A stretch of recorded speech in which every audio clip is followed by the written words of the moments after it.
আসসালামু আলাইকুম। এখন শুনবেন সংবাদ শিরোনাম। হরমুজ প্রণালী খুলে দিতে আরো ২৪ ঘন্টা সময় বাড়ালেন ট্রাম্প। গুরুত্বপূর্ণ এই জলপথ কখনোই আগের অবস্থায় ফিরবে না, পাল্টা হুঁশিয়ারি আইআরজিসি। বৈশ্বিক জ্বালানি তেলের বাজারে অস্থিরতা, প্রতি ব্যারেল বিক্রি হচ্ছে $১১.৪৩। দেশে পাম্পগুলোতে পরিবহনের দীর্ঘ অপেক্ষা, জামালপুরে বিক্ষোভ। সচিবালয়ে প্রধানমন্ত্রী তারেক রহমানের সাথে ভারতীয় হাইকমিশনার প্রণয় ভার্মার বৈঠক, স্বার্থ সংশ্লিষ্ট বিষয়ে আলোচনা, নতুন ধরনের সম্পর্ক গড়ে তোলার প্রত্যয়। আমের উপসর্গ নিয়ে রাজশাহীতে আরো ৩ শিশুর মৃত্যু, প্রকোপ রুখতে দ্বিতীয় দিনের মতো ৩০ উপজেলায় চলছে বিশেষ টিকাদান কর্মসূচি। এতক্ষণ শুনছিলেন সংবাদ শিরোনাম, এখন দেখবেন বিস্তারিত। পাল্টাপাল্টি হামলায় উত্তপ্ত মধ্যপ্রাচ্য। ইরান জুড়ে যুক্তরাষ্ট্র ইসরায়েল যৌথ বাহিনীর হামলায় অন্তত ৩৪ জনের প্রাণ গেছে, এর মধ্যে কমপক্ষে ৬ জন শিশু। শুধুমাত্র রাজধানী তেহরানেই ২৩ জনের প্রাণ গেছে। কুম শহরের একটি আবাসিক এলাকায় হামলায় ৫ জন নিহত হয়েছেন। এছাড়াও দক্ষিণাঞ্চলের বন্দর ই লেনগে শহরে ৬ জনের মৃত্যু হয়েছে। মধ্যাঞ্চলে হামলায় এয়ার ডিফেন্স একাডেমির কমান্ডার মাসুদ জেয়ার নিহত হয়েছেন। যৌথ বাহিনীর হামলায় তৃতীয়বারের মতো আক্রান্ত আহবাজ শহীদ সুলাইমানি ইন্টারন্যাশনাল এয়ারপোর্ট। এদিকে ইসরায়েলের হাইফা বন্দরের আবাসিক এলাকায় ব্যাপক হামলা চালিয়েছে ইরান। নিখোঁজ ৪ জন, আহত বেশ কয়েকজন, ক্ষতিগ্রস্ত বেশ কয়েকটি ভবন। ধ্বংসস্তূপ সরাতে উদ্ধার কাজ চলছে এবং উপসাগরীয় দেশগুলো লক্ষ্য করেও হামলা চালিয়ে যাচ্ছে তেহরান। টার্গেট করা হচ্ছে বিদ্যুৎ স্থাপনা, জ্বালানি প্ল্যান্ট, পানি শোধনাগার। সংযুক্ত আরব আমিরাতের জেবেল আলী বন্দরে হামলার শিকার হয়েছে ইসরায়েলের একটি জাহাজ। হরমুজ প্রণালী খুলে দিতে কোনো হুমকি ধামকিতে কাজ না হওয়া এবার ইরানের উদ্দেশ্যে রীতিমতো গালিগালাজ করলেন ডোনাল্ড ট্রাম্প। ট্রুথ সোশ্যালে দেওয়া পোস্টে ব্যবহার করেছেন অকথ্য শব্দ। একই সাথে হরমুজ প্রণালী খুলে দিতে আলটিমেটামের সময়সীমা বাড়িয়েছেন আরো ২৪ ঘন্টা। এই সময়ের মধ্যে চুক্তিতে রাজি না হলে নরকে পরিণত হবে ইরান, আবারও এই হুমকি দিয়েছেন। যুক্তরাষ্ট্র ও ইসরায়েলের জন্য হরমুজ প্রণালী কখনোই আগের অবস্থায় ফিরবে না, পাল্টা হুঁশিয়ারি দিয়েছে আইআরজিসি। হরমুজ প্রণালী খুলে দিতে ইরানকে ডোনাল্ড ট্রাম্পের বেঁধে দেয়া ১০ দিনের সময়সীমা শেষ হওয়ার কথা ছিল সোমবার। এরই মধ্যে আবার নতুন ডেডলাইন। সামাজিক যোগাযোগ মাধ্যমে দেয়া পোস্টে মার্কিন প্রেসিডেন্ট জানালেন, মঙ্গলবার পূর্বাঞ্চলীয় সময় রাত ৮টা ইরানের শেষ সময়, অর্থাৎ তেহরানের জন্য বুধবার মধ্যরাত। এরই মধ্যে আবার ট্রুথ সোশ্যালে অকথ্য গালিগালাজে পূর্ণ আরেকটি পোস্ট দিলেন ডোনাল্ড ট্রাম্প। হুমকি দেন, হরমুজ প্রণালী খুলে না দিলে ইরানের বিদ্যুৎ কেন্দ্র, সেতু সবকিছু উড়িয়ে দেয়া হবে।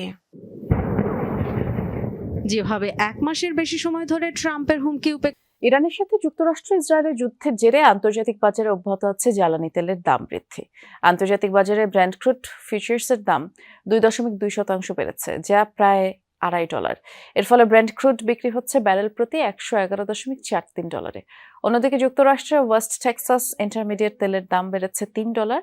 এর ফলে এই তেল ব্যারেল প্রতি $১১৪.৫৭ লেনদেন হচ্ছে।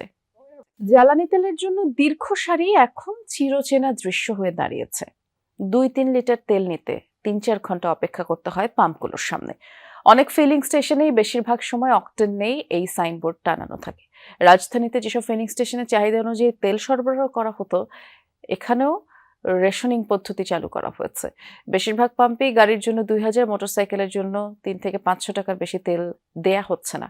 পাম্প মালিকরা বলছেন ডিপো থেকেই আগের তুলনায় কম তেল সরবরাহ করা হচ্ছে। তারা বলছেন সংকটের আসল কারণ প্যানিক বাইং। আর আগে যে বাইকার ২০০ টাকার তেল নিতেন, এখন সুযোগ পেলে তিনিও ১,০০০ টাকার তেল কিনছেন। এ কারণেই জ্বালানি তেলের সংকট প্রকট হচ্ছে। এক পাম্পে তো এক রকম দেয়, সব পাম্পে তো দেয় না। কোনো জায়গায় 500 দেয়, কোনো জায়গায় 600 দেয়, কোনো জায়গায় 200 দেয়। নরমালি ভাবে আমার প্রতিদিন 500-600 টাকার এরকম লাগে, 500 টাকার হলে হয়ে যায়। তবে আনলিমিটেড দিলে ফুলই করতাম, কারণ যে একটা ঝামেলা তেল নিতে, তো সেক্ষেত্রে ফুল নিলে 3-4 দিন চলা যায়, কিন্তু ফুল তো দিচ্ছে না। আমি আমার চাহিদা অনুযায়ী তেলও পাইতাছি না আর টিপও মারতে পারতাছি না, যার কারণে ইনকাম অনেক কম। বেশিরভাগ মানুষের ট্যাঙ্ক ফুলতা এমন আছে, ধরুন কেউ ট্যাঙ্কে 500 টাকা তেল যায় না, অনেকে 200 টাকা, মানে তারাও লাইনে গাড়ায়। আপনাদেরকে যেমনটি বলছিলাম যে জ্বালানি তেলের জন্য যে পরিবহনের দীর্ঘ সারি, সেটি তো দেখতে পাচ্ছেন স্ক্রিনে। প্রতিনিয়ত এই সচিবালয়ে প্রধানমন্ত্রীর সাথে সৌজন্য সাক্ষাৎ করেছেন বাংলাদেশে নিযুক্ত ভারতীয় হাইকমিশনার প্রণয় ভার্মা। বৈঠকে পাইপলাইনের মাধ্যমে ভারত থেকে ডিজেল আমদানি আরও বাড়ানোর বিষয়ে আলোচনা হয়েছে। সকালে এক ব্রিফিংয়ে পররাষ্ট্র বিষয়ক উপদেষ্টা জানান, ভারতের প্রধানমন্ত্রী নরেন্দ্র মোদীর শুভেচ্ছা প্রধানমন্ত্রী তারেক রহমানকে পৌঁছে দেন ভারতীয় হাইকমিশনার। বাংলাদেশ ভারতের সাথে নতুন ধরনের সম্পর্ক গড়ে তুলতে চায় বলেও জানিয়েছেন প্রধানমন্ত্রী পররাষ্ট্র উপদেষ্টা। আর এক্ষেত্রে পারস্পরিক আস্থা ও ইতিবাচক মানসিকতার উপর জোর দিয়েছেন প্রধানমন্ত্রী।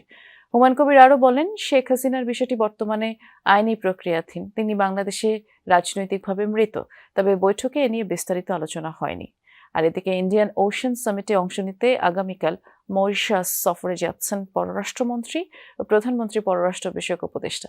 এ সময় তারা ভারতের সৌজন্য সফরও করবেন। ভারত সফরে যাচ্ছেন পররাষ্ট্রমন্ত্রী সাহেব আর আমি কালকে। ভারতের মাননীয় পররাষ্ট্রমন্ত্রী সাহেব আসছিলেন, ইউটিলাইজ করে একটা গুডউইল জেস্চার দেখানো এবং তাদেরকে থ্যাংক করা। ব্যাংক ঋণের সুদ হার এক অঙ্কে নামিয়ে আনার আহ্বান জানিয়েছেন ব্যবসায়ী নেতারা। সকালে বাংলাদেশ ব্যাংকের গভর্নরের সাথে এফবিসিসিআই এর নেতৃত্বে প্রতিনিধি দল বৈঠক করেন। এ সময় তারা ডলার সরবরাহ স্বাভাবিক রাখার পাশাপাশি বিনিময় হার স্থিতিশীল রাখার তাগিদ দেন। ব্যাংকিং খাতে শৃঙ্খলা ফিরিয়ে আনা, সুশাসন নিশ্চিত করার প্রস্তাব দিয়েছে এফবিসিসিআই। জানান, পাচার হওয়া অর্থ ফিরিয়ে আনার উদ্যোগ জোরদার করতে হবে। সংকটময় পরিস্থিতি তুলে ধরে ব্যবসায়ী নেতারা ক্ষতিগ্রস্ত শিল্পে সহজ শর্তে ঋণ ও পুনর্তফসিল সুবিধা বাড়ানোর তাগিদ দিয়েছেন। বলেন, বেসরকারি খাতে ঋণ প্রবাহ বাড়ানো, উৎপাদন খাতে গুরুত্ব দেওয়া প্রয়োজন। রেমিটেন্স প্রবাহ বাড়াতে প্রণোদনার তাগিদ দেন ব্যবসায়ীরা। প্রতিনিয়ত হামি আক্রান্ত রোগী বাড়ছে ঢাকার হাসপাতালে। এর মধ্যে সংক্রামক ব্যাধি হাসপাতালে মৃত্যু হয়েছে এক শিশুর। এদিকে দেশের নানা প্রান্ত থেকে রোগীদের ঢাকা ডিএনসিসি ডেডিকেটেড কোভিড-19 হাসপাতালে পাঠানো হচ্ছে। শনি সকালে হাসপাতাল থেকে জানা যায়, গেল 24 ঘন্টায় আরো 52 জন নতুন রোগী ভর্তি হয়েছে। মোট চিকিৎসা নেওয়া শিশুর সংখ্যা 257 জন। এদের মধ্যে 44 জন শিশু আইসিইউতে আছে। অভিভাবকরা বলছেন, তীব্র জ্বর, শ্বাসকষ্ট সহ বিভিন্ন উপসর্গ দেখা দিলে প্রাথমিকভাবে তারা এলাকাতেই চিকিৎসা দিয়েছেন। পরিস্থিতি খারাপের দিকে গেলে হাসপাতালে আনা হয়। চিকিৎসকরা জানান, 3 থেকে 6 মাস বয়সী শিশুর সংখ্যাই বেশি। হামের উপসর্গ দেখা দেয়া মাত্রই হাসপাতালে যাওয়ার পরামর্শ দেন তারা।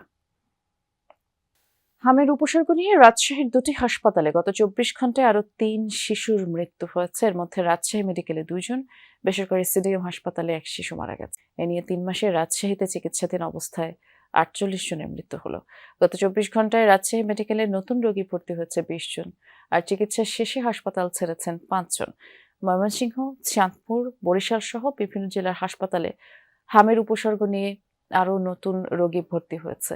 এদিকে দ্বিতীয় দিনের মতো দেশের 18 জেলার 30 উপজেলায় চলছে হামের বিশেষ টিকাদান কর্মসূচি। টিকা পাচ্ছে 6 মাস থেকে 59 মাস বয়সী শিশুরা। সরকারের এই কার্যক্রম চলবে আগামী 3 সপ্তাহ। এছাড়া যে শিশুরা এরই মধ্যে হামে আক্রান্ত, তাদের ভিটামিন এ ক্যাপসুল খাওয়ানো হচ্ছে। আগামী 3 মে থেকে দেশ জুড়ে হামের টিকাদান কর্মসূচি শুরু হবে বলেও জানানো হয়েছে।